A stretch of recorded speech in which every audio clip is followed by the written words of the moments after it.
Bonsoir à toutes et à tous. Dans 15 minutes, c'est dans l'air. N'hésitez pas à poser toutes vos questions par Internet ou par SMS au 41 555. Mais tout de suite, on parle de votre argent, c'est-à-dire, c'est parti.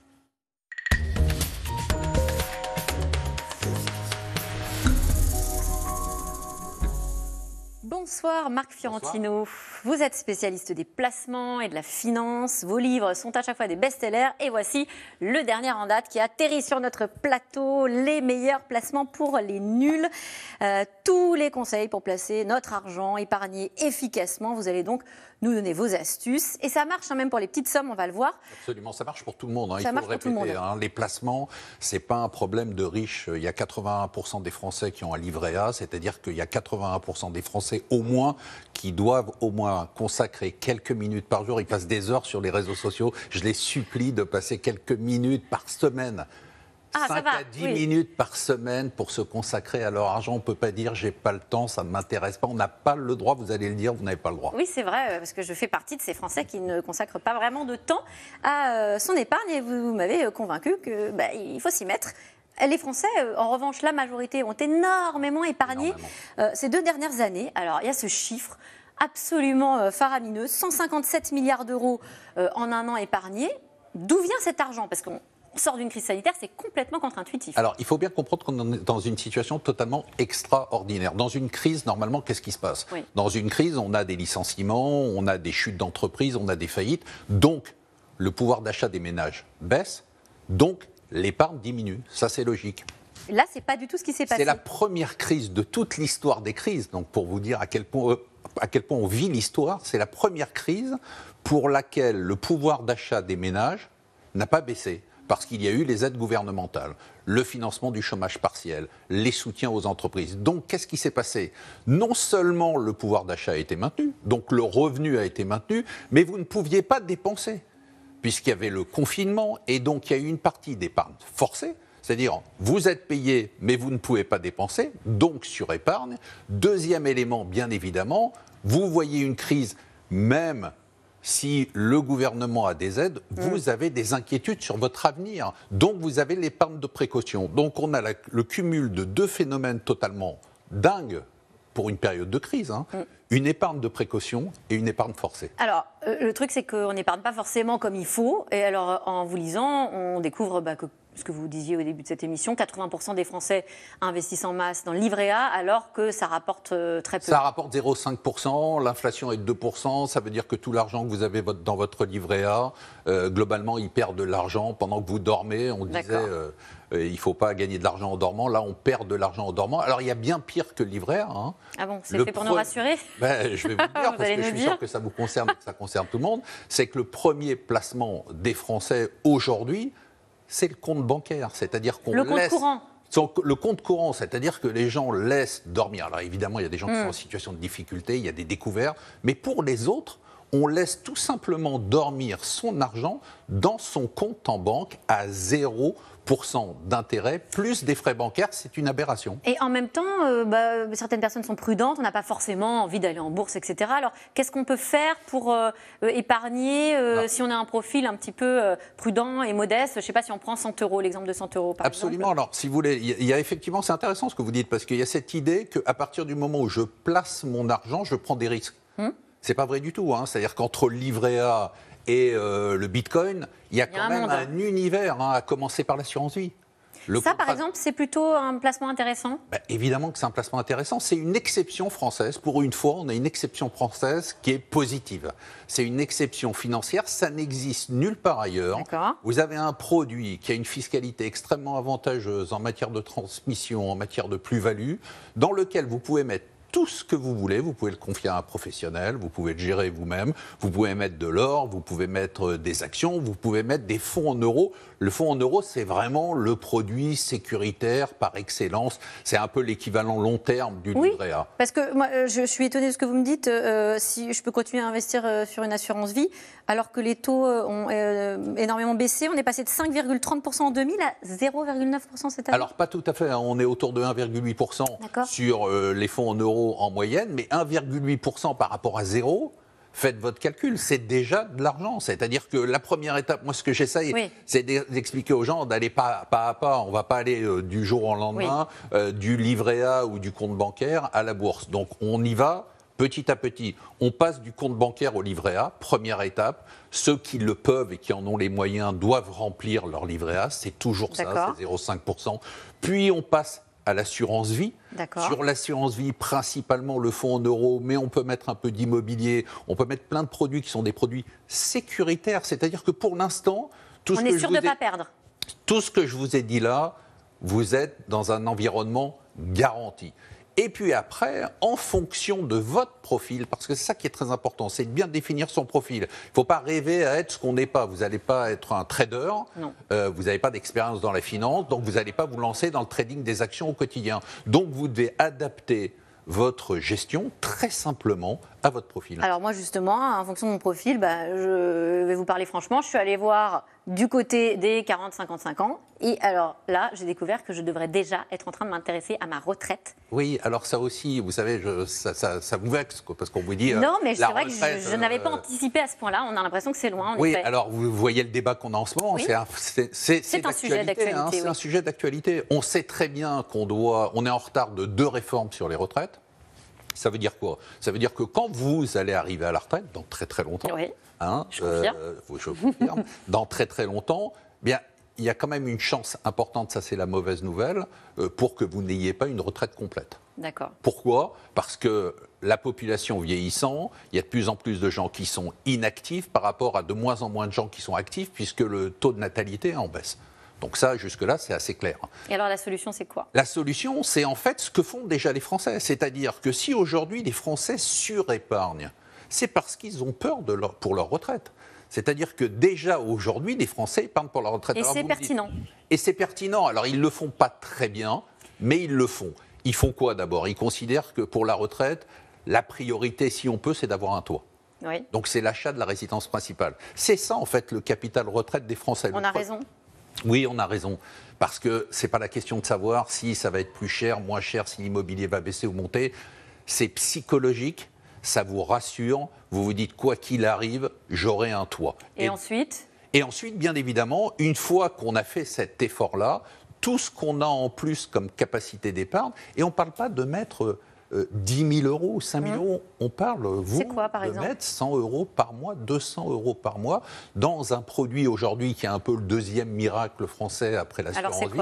C'est le plan d'épargne retraite. Le plan d'épargne retraite, il a été complètement refait avec la loi Pacte. Pour une fois, on a une bonne réforme, on a un super produit. C'est une enveloppe, ça ressemble à l'assurance vie. Il y a en plus un gain de fiscalité, c'est-à-dire que tout ce que vous allez verser dans le plan d'épargne retraite année après année sera déductible de votre revenu imposable, c'est quand même sympa. Et il n'y a aucune contrainte? Il n'y a aucune contrainte. On ne peut pas retirer l'argent du tout? Alors, vous devez attendre votre retraite, sauf si vous achetez une résidence principale, si vous vous mariez, s'il y a des événements graves dans votre vie. Et à l'arrivée à votre retraite, avant, c'est un produit qui ne marchait pas parce qu'à l'arrivée à la retraite, on avait une rente. Une rente, ça n'intéresse pas les Français. Là, vous récupérez votre capital. Donc aujourd'hui, vous avez très simplement 2 catégories de produits qui sont 2 exceptions culturelles françaises, qui sont 1, l'assurance vie, 2, le plan d'épargne retraite. Il faudrait l'appeler autrement, le plan d'épargne retraite, parce que les gens considèrent que, comme ils sont trop jeunes, la retraite, c'est pas pour eux. Mais en fait, ça concerne tout le monde. J'ai envie de dire qu'à partir de 30 ou 35 ans, il faut regarder de ce côté-là. Eh bien voilà, on a tout compris. Merci à vous. Et puis pour le reste, évidemment, il y a plein d'autres conseils. Les meilleurs placements pour les nuls et puis pour les pas nuls non plus. Merci à vous. Merci Marc Fiorentino d'être venu sur notre plateau. Merci. Tout de suite, c'est dans l'air. Bonne émission.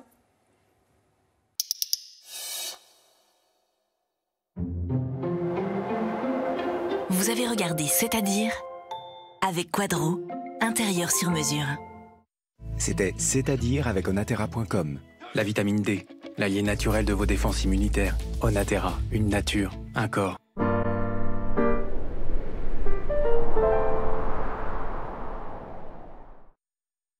Bonjour, je m'appelle Stéphane, j'ai 55 ans et je vais attaquer aujourd'hui le programme Comme j'aime. Ça, c'était moi il y a 6 mois, avec 15 kilos en plus et 27 cm de tour de taille en plus. Alors, Il n'y a pas photo. Je le vois bien dans la vie de tous les jours, ça a changé. Physiquement, ça a changé. Alors vous aussi faites comme Stéphane. Rendez-vous tout de suite sur commej'aime.fr pour savoir si vous êtes en situation de surpoids ou d'obésité. Ou appelez le 0800 020 020. commej'aime.fr. Avoir une consommation plus responsable, pas toujours facile. Pour sa vaisselle, Clara voudrait faire les bons choix sans compromis sur l'efficacité. Sa préférence, les nouvelles tablettes Sun tout en un. Toujours 100% d'efficacité, avec 70% d'ingrédients d'origine naturelle. Et ça change vraiment. Sun, la marque préférée des Français, toujours imbattable sur les taches coriaces et aux pastilles certifiées Écolabel.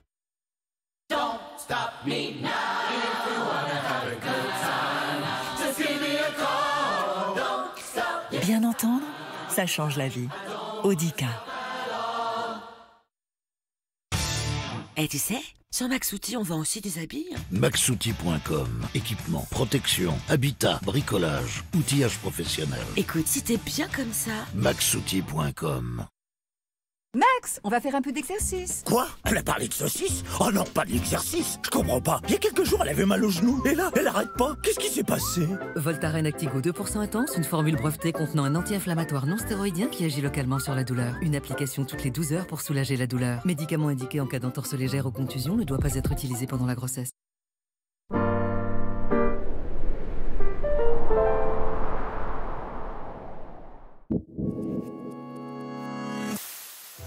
En Afghanistan et ailleurs, aux portes d'un monde qui les a oubliés, un autre leur a été imposé. L'enfer. La liberté finit toujours par l'emporter sur la tyrannie. Please, never turn your back on us. Soirée événement, une autre idée du monde de Bernard-Henri Lévy, un documentaire suivi d'un débat, dimanche à 20h55 sur France 5. Disponible en audio description.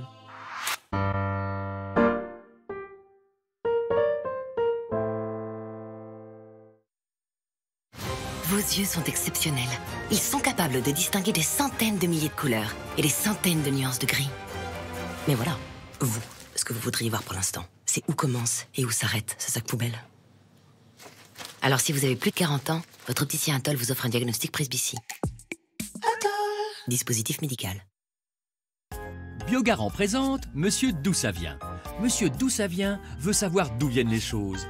D'où vient son café, d'où vient son pull, et même d'où nous venons. Et quand il prend des médicaments Biogarant, il sait qu'ils sont fabriqués essentiellement en France et en Europe et qu'il soutient près de 9000 emplois. Biogarant, chaque jour agir pour la santé. Dépassé, démotivé. Nos coachs vous accompagnent à domicile dès 19 € de l'heure. On Sport.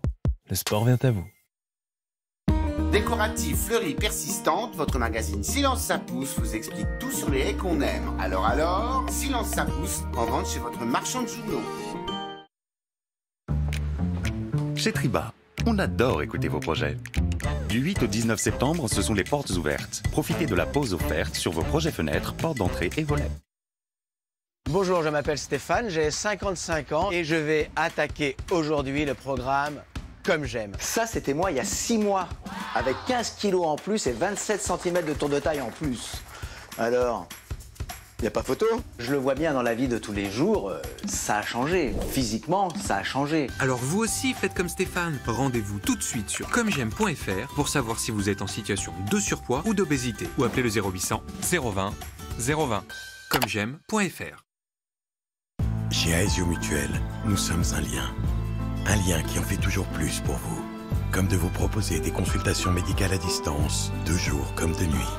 Aesio Mutuel, décidons ensemble de vivre mieux.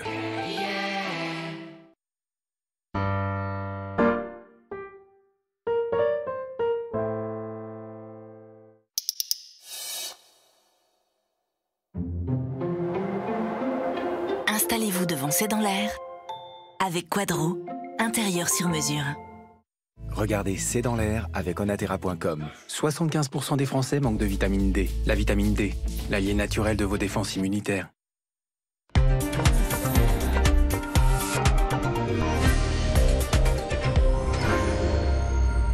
Bonsoir à toutes et à tous. Qui sera le candidat à droite? Qui sera le candidat à gauche? Et qui sera le candidat chez les écologistes? Nous sommes à 7 mois de la présidentielle et le suspense reste entier sur les têtes d'affiche du premier tour. Xavier Bertrand n'a pas réussi à plier le match dans son camp et du coup, l'élu des Hauts-de-France tente de se rapprocher de son ancien parti, les Républicains. Et puis, autre inconnu, quel sera l'impact d'une candidature d'Éric Zemmour alors que Marine Le Pen se fait discrète dans les médias, n'accordant qu'une seule interview au Figaro? C'est le sujet de cette émission de ce C'est dans l'air, intitulée ce soir « Xavier Bertrand, retour à la case LR ». Pour répondre à vos questions, nous avons le plaisir d'accueillir Yves Tréhard, vous êtes éditorialiste et directeur adjoint de la rédaction du Figaro. Pascal Perrineau, politologue, professeur des universités à Sciences Po. Soisy Kemener, rédactrice en chef du service politique à Marianne. Et enfin Claire Gatinois, vous êtes journaliste au service politique du Monde, en charge du suivi de l'exécutif. Merci à tous les quatre de participer à cette émission en direct. Bonsoir. Bonsoir Yves Tréhard, on va commencer avec vous par regarder cette photo tweetée hier soir par Christian Jacob. Voilà, c'est un dîner, le dîner LR, où l'on aperçoit effectivement Laurent Wauquiez, Valérie Pécresse, Damien Abad. Il n'y a pas que des LR d'ailleurs. Mais surtout, il y a Xavier Bertrand qui disait vouloir partir en soliste. Est-ce que le fait de participer à ce dîner, il n'a pas, c'est un petit jeu de mots, mangé son chapeau? Vous pourriez dire qu'il a mis de l'eau dans son vin aussi. Il y a beaucoup de vin sur la table. Voilà. Non, c'est sûr que... Quand vous avez vu Xavier Bertrand à dîner, vous vous êtes dit quoi? Bon, d'abord, on savait qu'il allait à cette réunion de Nîmes. Simplement, ce qu'on se dit, deux choses, c'est que finalement, il se montre plus accommodant qu'il ne voulait l'être, et ça veut peut-être dire aussi qu'il a compris qu'il ne pouvait pas jouer en solitaire et qu'il ne pouvait pas jouer seul dans son couloir. Parce que les chiffres et surtout les statistiques montrent dans les études d'opinion, si tant est qu'elles reflètent vraiment la réalité, qu'il n'arrive pas à plier le match, comme vous l'avez dit tout à l'heure, et qu'il doit se rapprocher de sa famille, son ancienne famille politique. Et il ne peut pas, parce que je pense que ça serait un très mauvais coup et un très mauvais point pour lui, être montré comme le diviseur de son camp. Si Xavier Bertrand, demain, est pointé du doigt comme étant le diviseur, celui qui fait perdre la droite et qui l'empêche d'accéder au deuxième tour de l'élection présidentielle, pour lui, pour sa famille, évidemment, c'est tragique, et pour lui, c'est tragique. Et vous savez qu'à droite, on est souvent très méchant.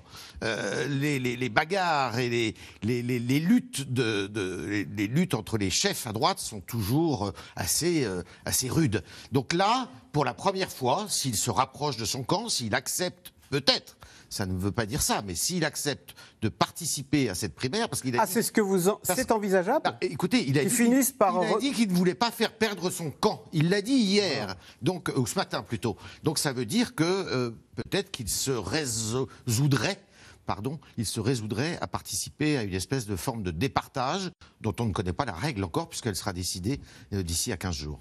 Soisy Kemener, il mange son chapeau. Il a été sifflé la semaine dernière à l'université d'été des jeunes républicains. Hein. On lui en veut un peu, là, sa partition soliste. Oui, alors il a quitté LR depuis 2017, donc c'est difficile pour lui d'être devant les militants LR. Alors là, il est devant les parlementaires le soutiennent. Il y a eu un décompte qui a été fait, il y a plus de 50 parmi les parlementaires qui soutiennent Xavier Bertrand, qui est un ancien chef de l'UMP, hein, il ne faut pas oublier, il a été secrétaire général de l'UMP, il connaît très bien l'appareil UMP devenu LR, mais la difficulté effectivement pour Xavier Bertrand, c'est qu'il a voulu nous raconter une belle histoire, d'ailleurs qui était intéressante hein, du point de vue de l'histoire récente de la droite, c'est-à-dire je pars tout seul, je fais ce que Juppé n'a pas osé faire en 2016 et que certains conseillaient d'ailleurs à Juppé, je pars en dehors de la primaire qui est un mécanisme finalement de recroquevillement avec souvent on sait dans les primaires hein, c'est les CSP+ qui vont voter, c'est certaines catégories de population, c'est pas il y a des études hein, qui ont été faites notamment par la Fondation Jaurès sur les militants qui vont voter aux primaires, surtout à la dernière primaire des LR. Donc je passe par un autre chemin, je passe par le chemin du peuple, sauf que le peuple n'a pas répondu présent, c'est-à-dire que pour l'instant on voit bien que dans les sondages à aucun moment Xavier Bertrand n'est en possibilité d'empêcher le match Marine Le Pen-Emmanuel Macron. Il espérait avoir cette avancée, cet avantage psychologique, surtout après l'échec de Marine Le Pen. Il y a quand même un tiers de conseillers régionaux en moins après les dernières régionales pour le Rassemblement national que ça n'était auparavant. Donc Xavier Bertrand s'est dit qu'il y avait une fenêtre Il a essayé, il a tenté tout l'été, il a fait la couverture, alors pas la couverture parce qu'il y a eu la prise de Kaboul par les talibans, mais il a fait en tout cas des pages dans Paris Match, il a exposé ce qu'il était sans dire vraiment beaucoup sur son programme. On n'est pas sur quelque chose de très... on n'est pas sur un programme de rupture en tout cas. Et là, il se retrouve dans une situation où il est obligé de composer avec son camp. Claire Gatinois, ça veut dire que l'aventure en solo de Xavier Bertrand a échoué. Il est obligé de se rapprocher des LR pour avoir leur soutien politique, pour avoir peut-être, je ne sais pas, des questions d'argent. Enfin... Tout à fait. En fait, il a besoin d'une infrastructure, il a besoin d'argent, il a besoin de militants. Donc, il sait très bien qu'il ne peut pas faire campagne tout seul, même s'il a commencé sa campagne en solo. Donc, il a besoin de tout l'appareil. Et aujourd'hui, il pensait que c'était LR qui finalement allait devoir lui tendre la main. Et aujourd'hui, c'est lui qui doit tendre la main à LR, comme vous le disiez tout à l'heure, quoi. Ouais. Donc, en fait, là, j'ai l'impression qu'il y a une espèce de jeu où...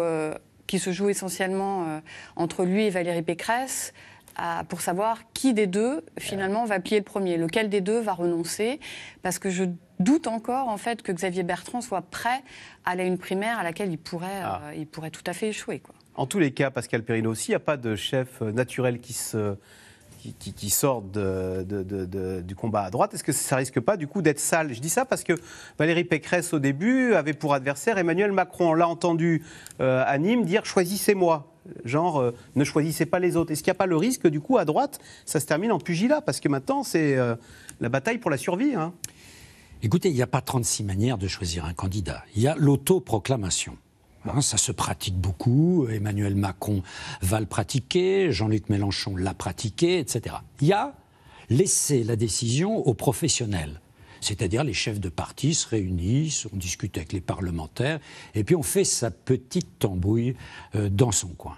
Et puis, il y a tout de même ce qui existe maintenant depuis la fin des années 90, c'est-à-dire de se dire les partis ne représentent plus grand-chose, il faut s'adresser aux électeurs. Et tout le monde a vécu ça, à gauche, à droite et ailleurs, comme étant un phénomène de démocratisation. De laisser enfin les électeurs parler.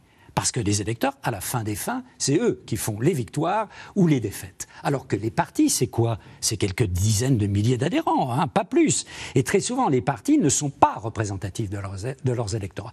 Donc la primaire, et en particulier la primaire ouverte, ça donne la parole à ces électeurs-là.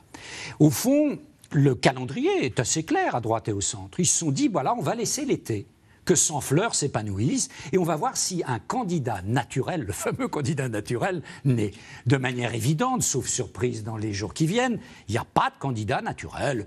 C'est assez compréhensible aujourd'hui. Si vous voulez, on n'est pas à la période de Gaulle à la fin des années 50 ou à la période de Mitterrand dans les années 80. Hein, et même le leadership de Mitterrand était contesté, il ne faut pas l'oublier, par Michel Rocard. Hein. Donc n'oublions rien. Donc, qu'il y ait une diversité, voilà, il y a plusieurs candidats, très bien. Donc, on ira vers cette primaire. Donc, il faut aller vers une primaire, mais alors attention, de quoi parle-t-on? Parce que ça peut être une primaire fermée, réservée aux adhérents. C'était comme ça que Jospin avait été choisi en 1995. C'est comme ça, apparemment, que la candidate socialiste sera choisie chez les socialistes. C'est-à-dire une primaire complètement close, là, une primaire introvertie, qui reste dans le monde des adhérents. Et puis, il y a une primaire qui peut être une primaire ouverte, où on appelle, comme le font les Verts, on appelle les électeurs, les sympathisants, à venir choisir entre 3, 4, 5 ou 6 candidats. Hein. Et ensuite, on se rallie au candidat qui a été choisi. Et puis, ensuite, il y a le mode de scrutin de cette primaire. Il y a le nombre de tours. Est-ce qu'on veut un tour ou 2 tours? C'est vrai que la primaire... Il y a un débat sur la primaire, moi, qui personnellement, en tant qu'observateur, me paraît ubuesque. C'est-à-dire, on rend la primaire responsable de tous les défauts, après avoir vu toutes les qualités de ce... C'est complètement idiot. Si Fillon a perdu, ça n'est pas à cause de... Oui, mais la question, c'est s'il y a une primaire, est-ce que Xavier Bertrand va y participer? Et s'il n'y participe pas, est-ce qu'on va se retrouver avec 2 candidats de droite? C'est quand même ça, on pourrait quand on est de la droite. On pourrait se retrouver pendant un temps, d'ailleurs, éventuellement avec 2 candidats de droite. Et puis, voilà, les sondages montrant qu'il y en a un ou l'un se désistera. L'un se désisterait. C'est une solution également tout à fait possible. Et puis, on peut avoir une primaire aussi intelligente. Hein. Une primaire douce, une primaire à un tour, par exemple avec un vote préférentiel, ça évite complètement l'affrontement. Qu'il y ait trop de déchirement. Alors Xavier Bertrand est donc venu demander le soutien de sa famille politique ce matin à Nîmes. L'ex-LR refuse pourtant de se soumettre à une primaire qui pourrait permettre de dégager des candidats, et ce, malgré un écart qui se resserre avec Valérie Pécresse dans les sondages. Sujet de Magali Lacrose, Pierre Dehorne avec Juliette Vallon.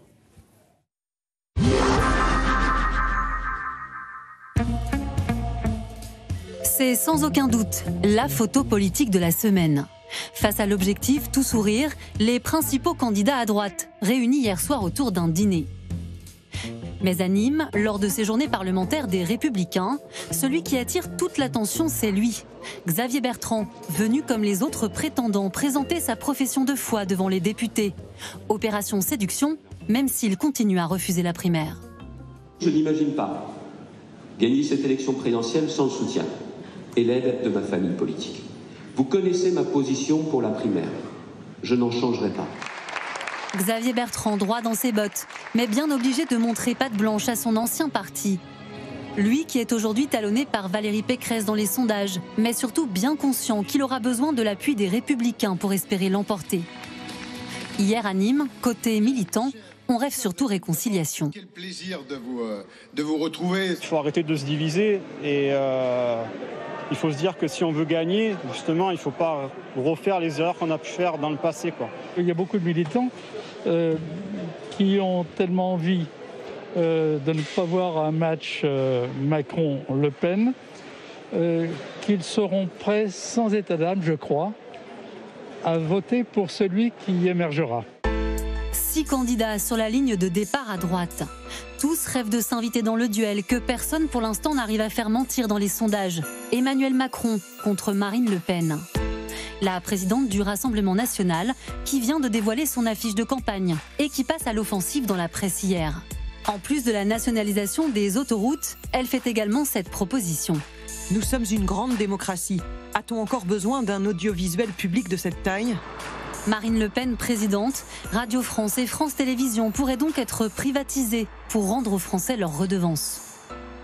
Vous savez que dans l'audiovisuel public, pour le coup, et notamment à la radio, vous avez des stations radio qui sont l'antichambre des partis de gauche dans toutes leurs nuances. France Inter, par exemple, voilà. France Inter, pour moi, est une radio de gauche, et pourtant c'est une radio d'État, et par ma redevance, je paye France Inter. Je trouve ça scandaleux. Chez eux aussi, la campagne présidentielle démarre, même si leur candidat Emmanuel Macron ne s'est officiellement toujours pas déclaré. Réunis à Angers en début de semaine, les membres de La République En Marche se projettent dans un second mandat. Stanislas, à toi. Confortés par la reprise économique et les sondages qui placent pour l'instant leur chef en tête. Nous allons lancer une grande campagne de mobilisation. On a décidé de l'appeler 50+. Je veux que le mouvement se mobilise entièrement pour pouvoir défendre notre bilan. Alors, on en a parlé au mois de juillet. Nous aurons, dès le mois de septembre, le matériel militant pour pouvoir réentraîner les marcheurs. Un plan de bataille qui pourrait aussi passer par la refonte du parti et l'idée d'une maison commune qui réunirait tous les courants de la majorité, du MoDem, à agir. La volonté d'Emmanuel Macron, depuis 2017, c'est celle de l'élargissement politique. Celle de faire en sorte que nous soyons plus nombreux encore à se libérer du carcan des bons vieux partis politiques. Et si une structure de rassemblement permet plus de fluidité, y compris dans l'organisation du travail de nos militants, pourquoi pas. Mais ça n'est pas une fin en soi. C'est l'objectif, c'est le projet politique qui doit l'emporter sur tout le reste. Un grand parti présidentiel. Mais avec qui ? Pourquoi pas l'ancien Premier ministre Édouard Philippe, qui devrait lancer son propre mouvement début octobre ? À 7 mois de la présidentielle, les grandes manœuvres ont bel et bien commencé. Alors, question téléspectateur Soisic Kemener. Qui est sorti le plus gagnant de cette réunion de famille de la droite ? On a entendu parler de l'hypothèse Barnier. Je cite, il y a une petite musique Barnier qui s'installe et que beaucoup n'avaient pas vu venir. Et c'est vrai que chez les parlementaires, en nombre de voix, il devance Valérie Pécresse. Oui, alors il est soutenu par les parlementaires. Alors pourquoi ? Parce qu'il a 20 ans, 30 ans d'expérience politique derrière lui. Il a occupé énormément de postes différents. Il a été commissaire européen. On sait qu'il était en charge du Brexit. Donc c'est quelqu'un qui est reconnu pour avoir des capacités politiques importantes. Alors après, pour ce qui est de Michel Barnier, il y a quand même un souci, c'est qu'on voit qu'il a commencé à faire campagne en demandant un référendum sur l'immigration. Un moratoire même. Un moratoire enfin les deux. Et en fait, il se retrouve complètement à contre-pied par rapport au rôle et au discours qu'il pouvait avoir auprès des institutions européennes. Donc on sait aujourd'hui qu'il y a eu des réactions d'ailleurs de ses anciens collègues qui se demandent ce que fait Michel Barnier. C'est-à-dire que là, il est dans un discours, il parle à la droite française et encore à une fraction de la droite française. C'est-à-dire pour l'instant, il parle aux militants LR. Et c'est un discours qui est totalement en décalage par rapport au poste qu'il occupait auparavant,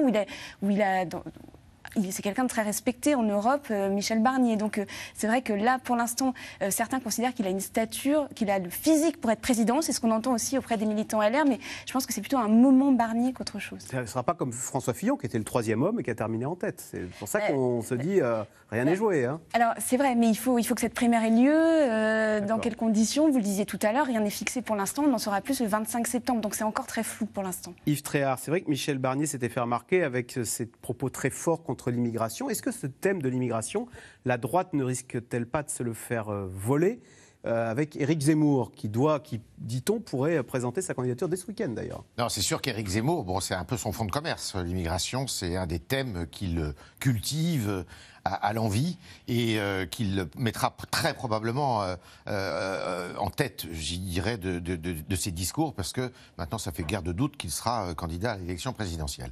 Donc, c'est sûr que, si vous voulez, ce qui va être assez étonnant, et c'est ça qui va être intéressant à regarder aussi, est-ce que c'est Zemmour qui va faire le rythme de la présidentielle? Éric Zemmour, qui aujourd'hui est donné, si on regarde les études d'opinion, je parle sous le contrôle de Pascal, autour de 5-6%. Hein, c'est-à-dire que c'est bien, mais c'est pas énorme. France Info le mettait à 8 la semaine dernière. Hein. Alors allons-y, jusqu'à 8. Et c'est lui, effectivement, parce qu'on ne parle que de lui. Alors il y a un effet de loupe médiatique. Tous les journaux parlent de lui, et les médias, parce qu'il sort un livre en plus, et parce que c'est un candidat atypique. Il n'a pas fait carrière dans la politique, c'est un journaliste. Il y a toujours un poil à gratter dans toutes les élections depuis 1965. En 1965, c'était un certain Barbu qui faisait l'actualité, qui avait terminé avec un score assez anecdotique. Mais c'est vrai que pour le moment, on se dit que les thèmes, en tous les cas, les thèmes régaliens, c'est Éric Zemmour qui pourrait et c'est pour ça, d'une certaine façon, qu'il pourrait les imposer. C'est pour ça que, d'une certaine façon, Michel Barnier, qui est loin d'avoir perdu, s'il y a une primaire, de la droite. Pourquoi? Parce que tout dépend, comme le disait Pascal tout à l'heure, du mode de scrutin. D'accord. Si c'est une primaire fermée, si c'est une primaire ouverte, si c'est une primaire semi-ouverte, tous les cas de figure sont encore possibles. Et ce qui est sûr, c'est que Barnier, en anticipant la candidature, parce que c'est comme ça que ça s'est passé, de Éric Zemmour, a mis ce thème sur la table parce qu'il voulait être le premier de son parti à l'imposer. Pascal Perrineau, Éric Zemmour, il va handicaper le plus qui? Est-ce qu'il handicape plus Marine Le Pen ou bien la droite républicaine? Les deux. Voilà, les deux. Bon. Les deux, mais attention. Moi, je suis tout à fait sur la ligne que vient de développer Yves. Il faut faire très attention. Dans ces périodes à 6-7 mois d'une élection présidentielle, il y a toujours des phénomènes de bulles d'opinion. Hein? Alors parfois venant de politique, parfois venant de marginaux. Venant de politique, c'était la bulle Chevènement, par exemple, en 2002.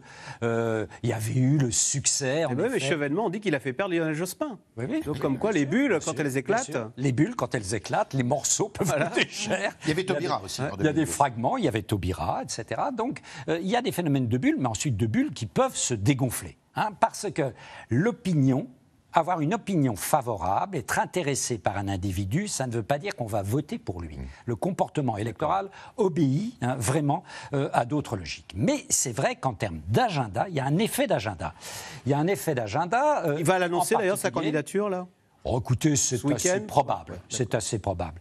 Puis il en a un telle envie, et puis voilà. Ça se voit. Ça se voit. C'est un homme qui vit dans une certaine forme de roman national, et il a envie de faire partager son roman national au-delà des lecteurs, qui déjà sont assez nombreux à lire, non pas ses romans, mais ses essais. Donc, oui, pour l'instant, il est là, et il entame à peu près le capital du candidat ou de la candidate de la droite classique de 2 points, et de Marine Le Pen à peu près de 2 2 à 3 points. Donc vous voyez, déjà Marine Le Pen est attaquée par la candidature éventuelle de Florian Philippot, ça vous fait perdre 1 point.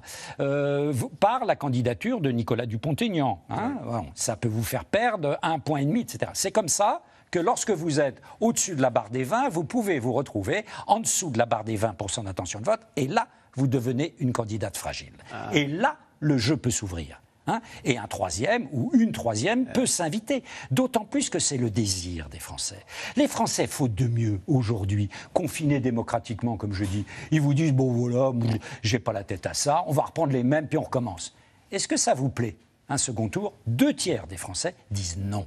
Ne veulent pas d'un Marine Le Pen Macron. Ne nous plaît pas. C'est pas ce dont nous avons envie. Donc il y a un espace pour un ailleurs. Pour l'instant, il y a l'espace électoral de cet ailleurs. Il faut un homme ou une femme pour incarner cet ailleurs. Claire Gatinois, comment à l'Élysée voit-on cette candidature Zemmour? Alors elle est regardée de très près. Avec bienveillance? Avec, d'une façon assez cynique, avec une forme de bienveillance, sans doute, puisque, comme vous le disiez tout à l'heure, M. Perrineau, Éric Zemmour rogne sur Marine Le Pen, il rogne sur LR, donc il affaiblit... Et pas sur La République En Marche.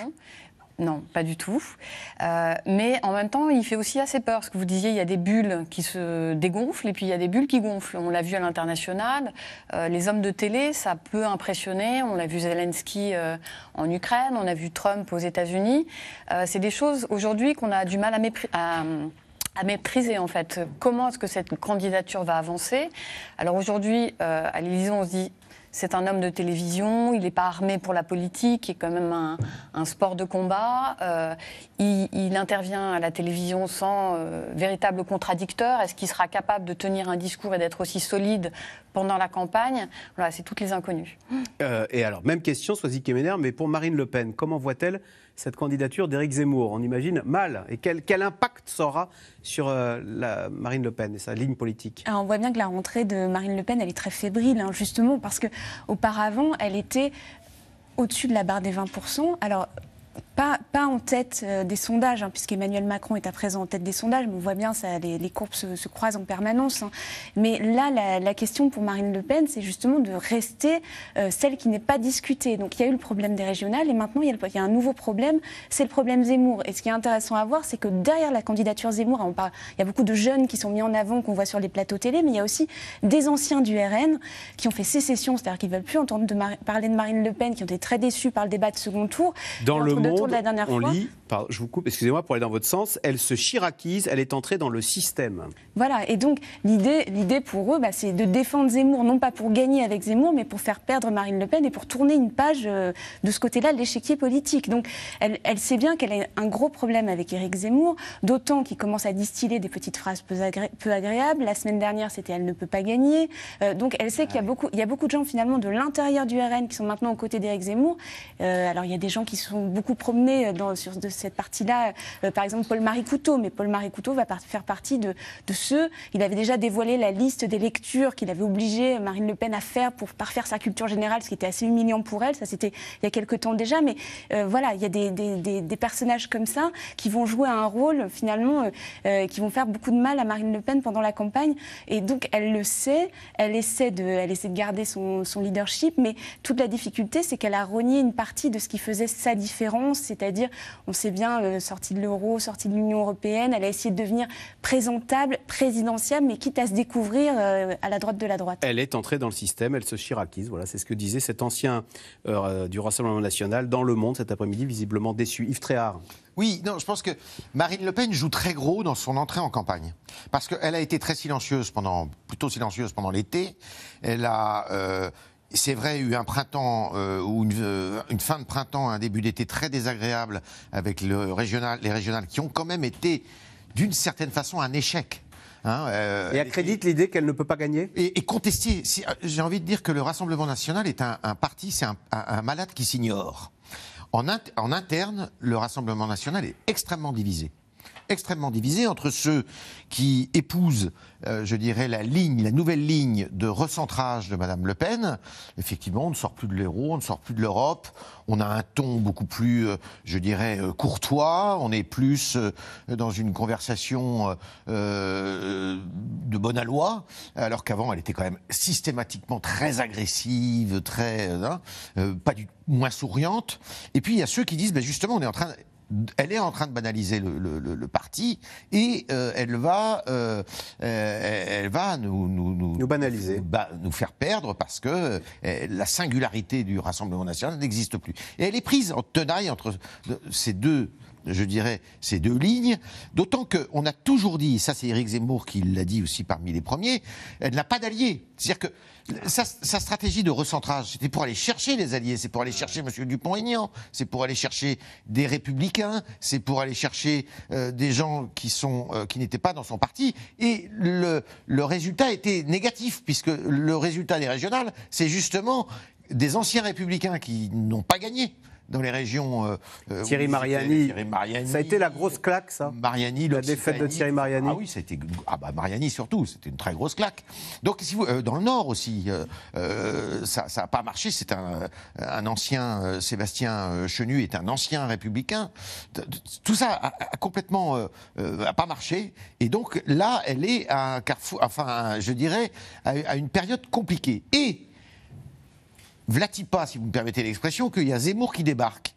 Et Zemmour qui peut effectivement lui faire du mal sur les thèmes qu'elle a un peu abandonnés, même si lui, il révèle dans son livre qu'il n'est pas pour la sortie de l'euro et qu'il n'est pas pour la sortie de l'Europe. Bon. Ce qui est assez Pascal Perrineau, elle a dévoilé, Marine Le Pen, la photo de sa campagne présidentielle. Alors on va la voir. Il n'y a plus la petite flamme du Front National. Il n'y a plus d'ailleurs de référence au Rassemblement national, et il y a le mot, voilà, on le voit, liberté, liberté chérie. Donc on ne mentionne même pas la sécurité, qui est le thème, le fond de commerce, j'allais dire, du Rassemblement national. Donc que vous inspire cette photo ? C'est une affiche présidentielle. Dans une affiche présidentielle, on fait toujours un effort, qui n'est pas toujours conclu par le succès, un effort pour s'arracher à son enracinement familial, au sens de la famille politique. Bon, là, elle le fait, c'est normal, voilà, et c'est relativement réussi. En plus, ça, elle s'adapte à l'ère du temps. On parle beaucoup de liberté. Une protestation anti-macronienne se développe bien au-delà du seul RN sur le thème des libertés. Ça se manifeste sur le terrain des mouvements sociaux par le mouvement anti-pass et anti-vax, dans lequel, regardez les calicots, la notion même de liberté est au cœur de la mobilisation, et ça mobilise tout de même en termes d'opinion plus d'un tiers de la population française. Alors c'est pas 50%, mais plus d'un tiers de la population française. Donc elle s'adapte à ces terres du temps. Il y a quelque chose de porteur sur ce thème des libertés bafouées, du système pyramidal autoritaire du macronisme. Vous voyez, c'est quelque chose qui est partagé bien au-delà de la seule extrême droite. Des électeurs de gauche, du centre, de droite peuvent vous tenir ce type de discours, avec un argumentaire qui est parfois un argumentaire tout à fait solide et qui doit être entendu. Donc ça, c'est la première chose. Deuxième chose, en effet, elle a, mais depuis longtemps, pour son père, c'était pas très grave, parce que Jean-Marie Le Pen, au fond, le pouvoir ne l'intéressait pas. Et il l'a dit explicitement. Mais la fille est intéressée par le pouvoir. Et pour arriver au pouvoir sous la Ve République, il faut avoir un pôle important, le FN, devenu Rassemblement national, c'est un pôle important, c'est même, on l'a vu aux dernières européennes, dernier scrutin national, c'est le premier pôle en France. Mais il faut des alliés. Il faut des alliés, et pour faire des alliés, il faut faire des concessions. Il faut rentrer dans une culture de compromis. C'est vraiment pas dans la culture, voilà, c'est vraiment pas l'ADN du Rassemblement national. Et puis il faut tenir les deux bouts de la chaîne. Rester cet instrument d'agrégation de toutes les inquiétudes, de toutes les peurs, qu'est le Rassemblement national et le Front national depuis ses origines, et c'est un instrument extrêmement efficace sur ce terrain. Mais si on veut arriver au pouvoir, il faut devenir un parti de gouvernement. Or là, dans la période récente, ils n'ont même pas été capables de devenir un parti de gouvernement régional. Et ça réintroduit un doute phénoménal. Donc Claire Gatinois, équation compliquée pour le Rassemblement national. À droite, on va avoir des primaires qui, oui, vont devoir se battre. Ça pourrait être un marigot. Du coup, est-ce que chez Emmanuel Macron, on se dit on marche sur l'eau, on est à 7 mois de la présidentielle, on n'a pas d'adversaire et on est en tête dans les sondages? Alors il y a effectivement cette petite musique à l'Élysée où on se dit tout va bien, l'horizon est assez dégagé, la croissance va bien alors qu'on s'attendait à une hécatombe, la crise sanitaire s'apaise grâce à la vaccination et tout cela est même reconnu en fait par l'opinion puisque la cote de popularité est à plus de 40%. Donc on peut se dire, tout va bien. Je sens que vous allez dire mais. Mais, exactement. Mais justement, c'est ça qui est très dangereux parce que on ne sait pas exactement où est l'ennemi encore. Tout le jeu d'échecs n'est pas encore du tout posé sur la table. Donc à droite, il y a beaucoup d'inconnus. À gauche également, même si visiblement les adversaires sont peut-être pas aussi dangereux. Mais on sent que le match qu'on essaye d'installer est celui d'une confrontation avec Marine Le Pen.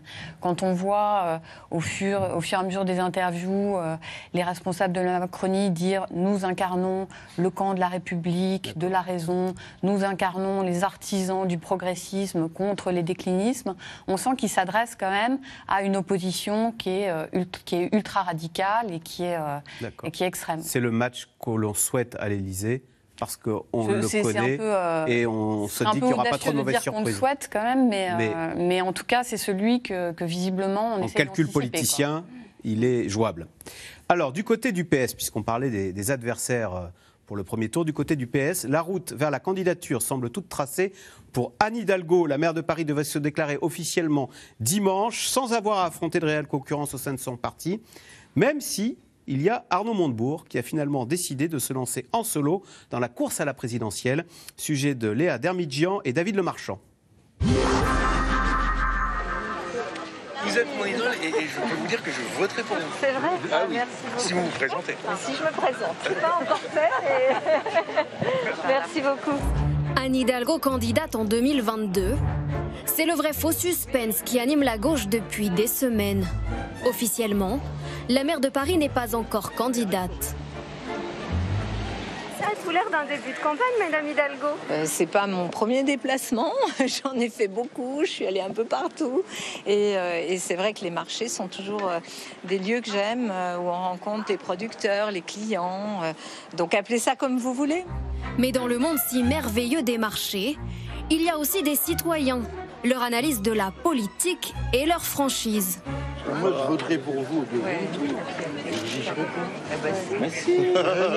Mais tu verras. Bon, d'accord. C'est sûr que la gauche va perdre s'ils ne s'allument pas. Et comme ils ne vont pas s'unir. Constat catégorique, peut-être aussi un peu amer. La veille, au château de Blois, accompagnée d'Olivier Faure, Anne Hidalgo en opération séduction auprès des militants socialistes.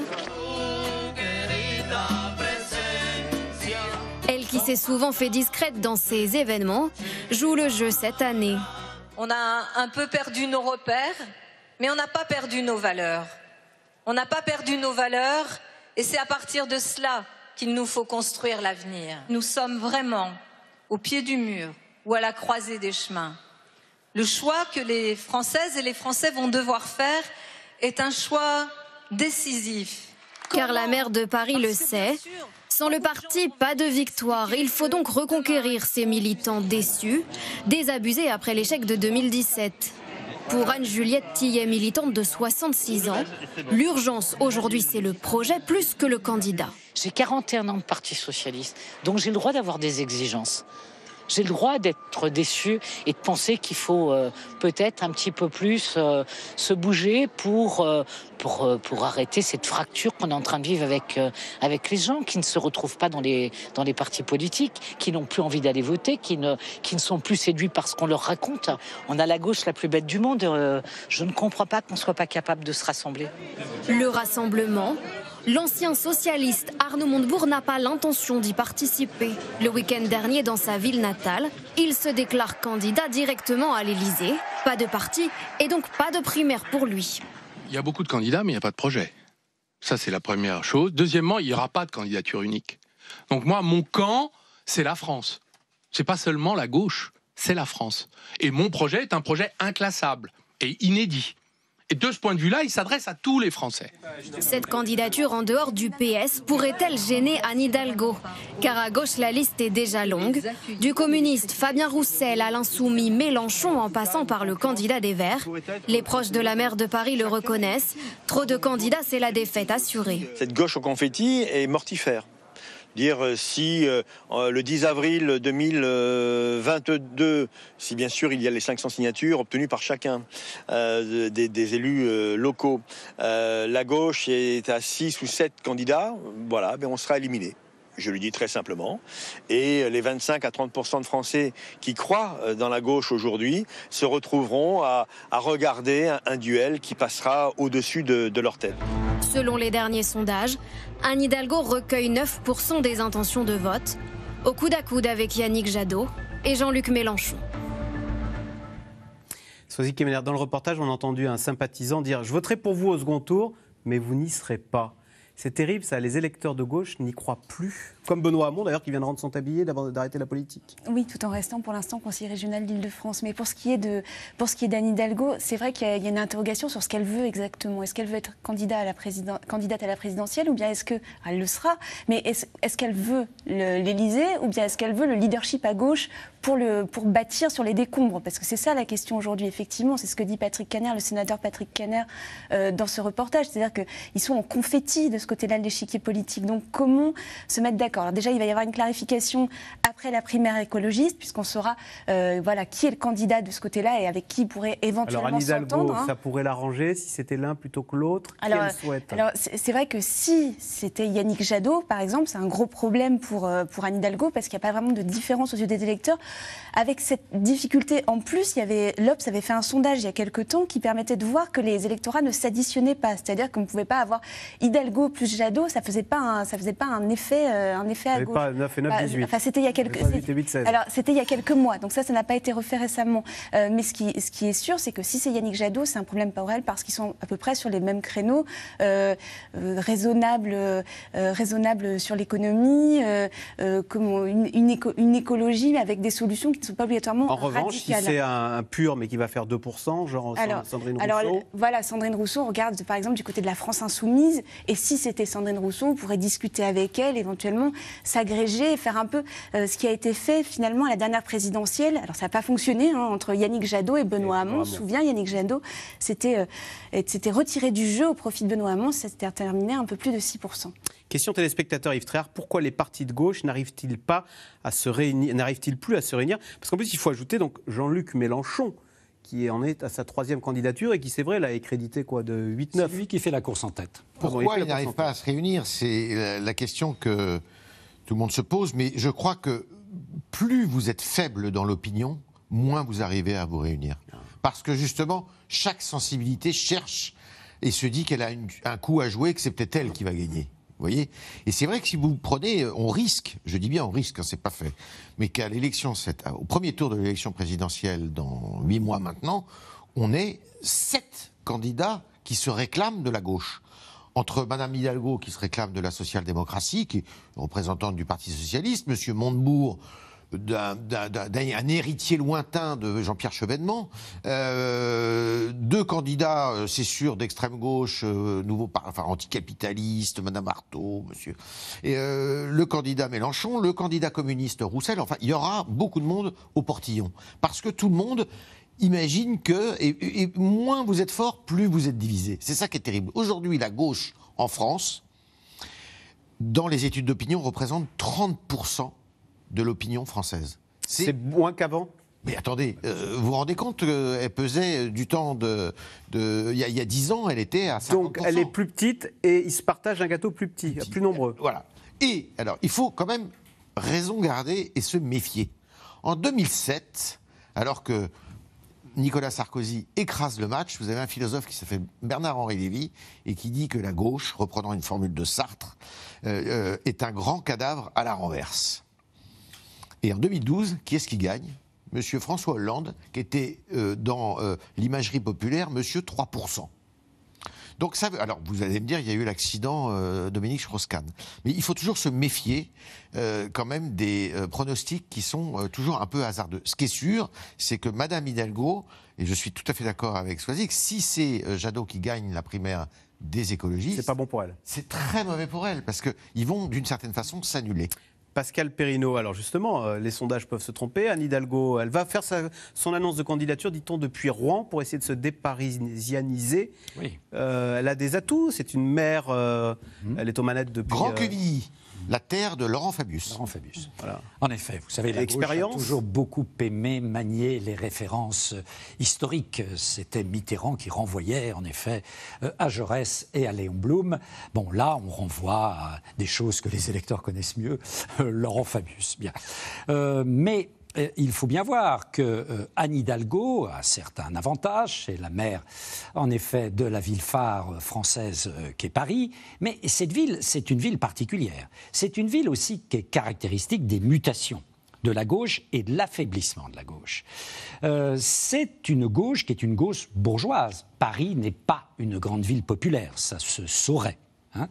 Au fond, l'établissement, l'enracinement de la gauche à Paris est tout à fait révélatrice d'une mutation de la gauche française d'ailleurs, comme de la gauche européenne, qui parle de plus qu'a perdu le peuple, qui a perdu largement les catégories populaires, et qui parle de plus en plus aux couches moyennes, au haut niveau de diplôme. Aux urbains bobos ? Aux urbains bobos, c'est ce qu'on appelle, peut-être de manière un peu excessive, mais le concept inventé par un sociologue américain de bourgeoisie bohème a un sens. C'est-à-dire, c'est une gauche qui se rassemble sur les valeurs, sur le plan social et économique, mais tout les divise. Si la gauche est divisée, si la gauche est une gauche confetti, mais ça correspond à l'histoire de la gauche. Ce qui est extraordinaire, c'est que les gens ont une amnésie historique phénoménale. Vous prenez 130 ans de gauche française, mettons depuis le début du XXe siècle jusqu'à nos jours, 130 ans de gauche française, il y a 100 ans de désunion. Et il y a 30 ans d'union. Donc c'est la norme, j'allais dire, la désunion. C'est frappant parce que, en effet, la gauche n'a jamais été la peau de chagrin qu'elle est devenue aujourd'hui. C'est absolument troublant. Vous avez eu l'IFOP qui, l'été dernier, avait fait un sondage sur la manière dont les Français se positionnent, à gauche ou à droite. Vous voyez, quelque chose de très neutre. On arrivait péniblement à 15%. Vous voyez, c'est-à-dire une espèce presque en voie de disparition. C'est très troublant pour la gauche française et pour ce grand parti qu'a été le Parti socialiste. Claire Gatinois, ça veut dire que Emmanuel Macron, qui était le candidat du en même temps, et à droite et à gauche, étant donné l'affaiblissement de cette gauche, il est maintenant et à droite et à droite. Je veux dire, est-ce que c'est encore un souci pour le président que de vouloir ratisser sur son flanc gauche ou En fait, paradoxalement, on a beaucoup parlé de la droitisation d'Emmanuel Macron depuis son arrivée à l'Élysée en 2017, parce qu'il avait dans son gouvernement des ministres poids lourds issus de la droite, Édouard Philippe, Bruno Le Maire, aujourd'hui Jean Castex, notamment. Donc, effectivement, on a vu qu'il s'est largement déporté un peu sur la droite et qu'il a essayé d'emprunter des thèmes, notamment sur les sujets régaliens, un discours plus ferme, etc. Mais il continue de jouer cette partition du en même temps, en se défendant de cette droitisée, en tentant de conserver cet électorat de gauche qu'il a réussi à capter. Donc il essaye quand même toujours de garder cette espèce de nuance du en même temps. On l'a vu lors de ses dernières interventions, notamment sur l'Afghanistan, où c'était très frappant. Il commence à parler, à s'adresser à la droite avec ce discours sur la possible crise migratoire que la ça crise lui a été beaucoup reproché, justement. Ça lui a été reproché. Et de penser uniquement aux migrants avant de penser à l'humanité. Dans l'heure qui a suivi, on l'entendait tenir un discours très humaniste sur l'asile. Donc on voit qu'il essaye toujours de naviguer dans ce en même temps, de capter la droite, de se défendre contre tous les procès en laxisme ou en naïveté qui peuvent lui être faits sur les thèmes régaliens, tout en essayant de ne pas heurter la gauche. On le voit encore aujourd'hui. Il est toujours dans cette espèce de valse-hésitation. La réforme des retraites est sans doute le dernier exemple. Il faut continuer à bousculer le système, mais il faut ne pas heurter les Français, ne pas tenter d'apaiser cette France qu'on dit fracturée. Question téléspectateur, Anne Hidalgo a-t-elle vraiment envie de quitter son terrain parisien? Swazik Keméder, et d'ailleurs, est-ce que ça va lui être reproché d'être la maire de Paris? Alors, elle a essayé de purger ce problème parce qu'effectivement, il y a à peu près un an, elle disait qu'elle allait être la maire de Paris et uniquement la maire de Paris, qu'elle ne se présenterait pas à la présidentielle. Donc, c'est vrai. On peut mentir comme ça? Alors, c'est pas du mensonge, c'est des vérités dans le temps, des vérités différentes dans le temps. Non, mais elle explique que la situation a changé, et puis qu'il y a eu une forme d'appel. Alors, c'est vrai qu'il y avait la recherche d'un candidat de la part du Parti socialiste, et que finalement, on voit qu'elle est contestée par Stéphane Le Foll, qui voudrait bien qu'il y ait une primaire. On va voir quel sera le processus de désignation finale, mais sans doute que ça va être très rapide et puis ce sera plutôt une victoire par acclamation d'Anne Hidalgo. Mais effectivement, pendant longtemps, on s'est posé la question du destin que voulait Anne Hidalgo. C'est vrai qu'elle a été réélue à la mairie de Paris. Souvent, on savait qu'elle avait une cible dans le dos à partir du moment où elle s'installait à la mairie de Paris.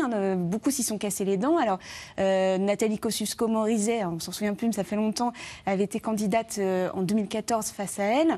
Elle était première adjointe à l'époque. Ensuite, on a essayé quand même d'envoyer ce qui semblait à l'époque des poids lourds, Benjamin Griveaux, Édouard Philippe.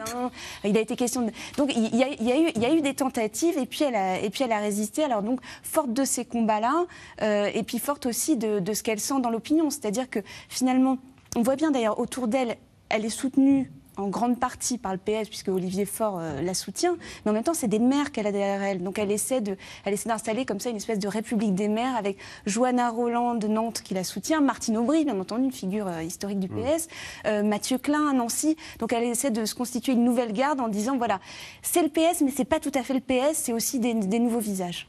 Mais c'est aussi parce que le Parti socialiste, contrairement à la droite d'ailleurs, est décimé. C'est-à-dire que où ils sont les Montebourg a quitté le PS, Hamon, vous l'avez dit, a quitté le PS, Manuel Valls a quitté le PS, tous ceux qui faisaient Cambadélis. Ça interroge pas, ça d'ailleurs, que tous les talents s'en aillent comme ça? Oui, mais c'est des talents qui finalement n'ont jamais rien gagné. Si vous me permettez, c'est un peu dur ce que je dis, mais c'est un peu le cas quand même.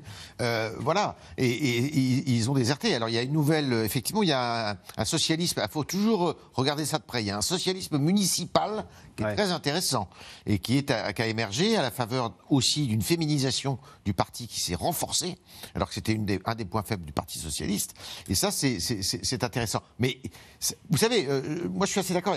Ce que voulait dire Swazik, si je peux me permettre, tout à l'heure, c'est qu'elle joue aussi 2027, bien sûr.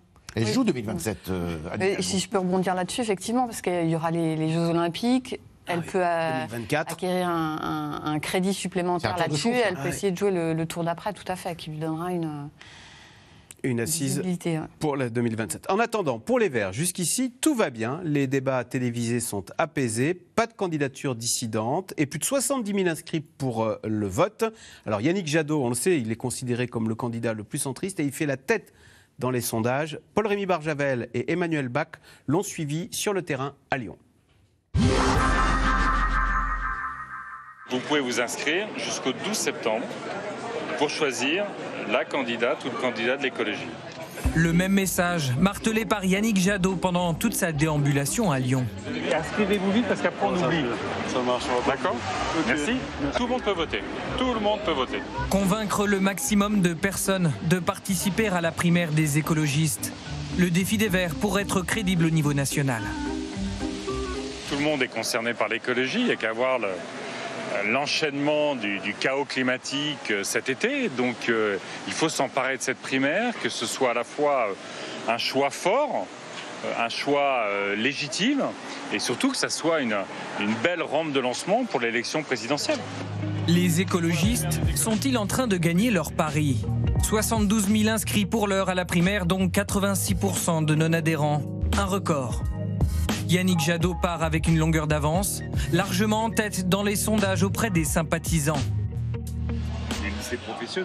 Il lutte malgré tout contre la réputation d'écologiste modéré qui lui colle à la peau, comme ici lors d'une rencontre avec des étudiants en école de commerce. Vous êtes souvent présenté comme le candidat un peu centriste de la primaire écolo. Et est-ce que vous pensez que l'État doit avoir une action assez, qui doit vraiment inciter ou peut-être même obliger ou contraindre? Je ne vois pas comment je change l'économie sans les entreprises. Comme je ne vois pas comment je change l'agriculture sans les agriculteurs. Moi, je suis pour une économie régulée. Mais je suis pour que l'économie fonctionne. L'éloge du pragmatisme face à une radicalité écologiste qui pourtant séduit. Je pense que si on voulait atteindre la neutralité carbone dans 5 ans ou dans 10 ans, il faudrait des mesures radicales. Et j'appelle même pas ça radical, c'est des mesures nécessaires et vitales en fait. Donc voilà. La radicale dans cette primaire, c'est Sandrine Rousseau. Depuis quelques semaines, l'économiste se fait remarquer par des prises de position franches, comme lors du premier débat entre candidats. La question sociale et la question écologique sont intimement liées. Et c'est pour ça qu'on ne peut pas faire une écologie d'accompagnement, qu'on doit au contraire faire une écologie de transformation, une écologie radicale. Dans un débat feutré, pas question de se déchirer en public. Une cible commune, néanmoins, le président de la République, à l'origine du mouvement des Gilets jaunes, selon Éric Piolle. Ce mouvement, c'était d'abord une réaction face à l'arrogance du pouvoir, ce mépris qu'on a retrouvé dans toutes les petites phrases d'Emmanuel Macron, traverser la rue et trouver du boulot, ceux qui réussissent et ceux qui ne sont rien. C'est une réaction à tout cela. Mais assez vite, la même question revient, celle du positionnement politique du futur candidat écologiste. Depuis 30 ans, l'écologie politique en France subit un boulet. Ce boulet, c'est la gauche. L'heure est venue de l'écologie au centre. Dans sa ligne de mire, peut-être, Delphine Batho qui fait campagne avec un mot-clé, décroissance. Près du chantier de modernisation de la gare d'Austerlitz lundi, l'ancienne ministre de l'écologie sous François Hollande rencontre des habitants du quartier qui s'opposent au projet immobilier. La SNCF a monté ce projet à 1 milliard d'euros qui va détruire les commerces locaux, qui va augmenter les émissions de gaz à effet de serre à Paris.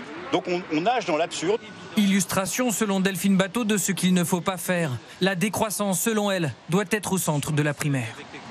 Le chemin de la décroissance, c'est absolument l'opposé de ça. Là, on est dans l'archétype, en fait, d'une conception du développement des villes, qui est celle d'il y a 20 ou 30 ans. C'est-à-dire que développer une ville, c'était rajouter des mètres carrés de bureaux, c'était rajouter 25 000 mètres carrés de centres commerciaux. La Convention citoyenne pour le climat a dit on arrête, en fait, avec les centres commerciaux. Celui-ci risque d'avoir des conséquences sur tous les commerces de proximité.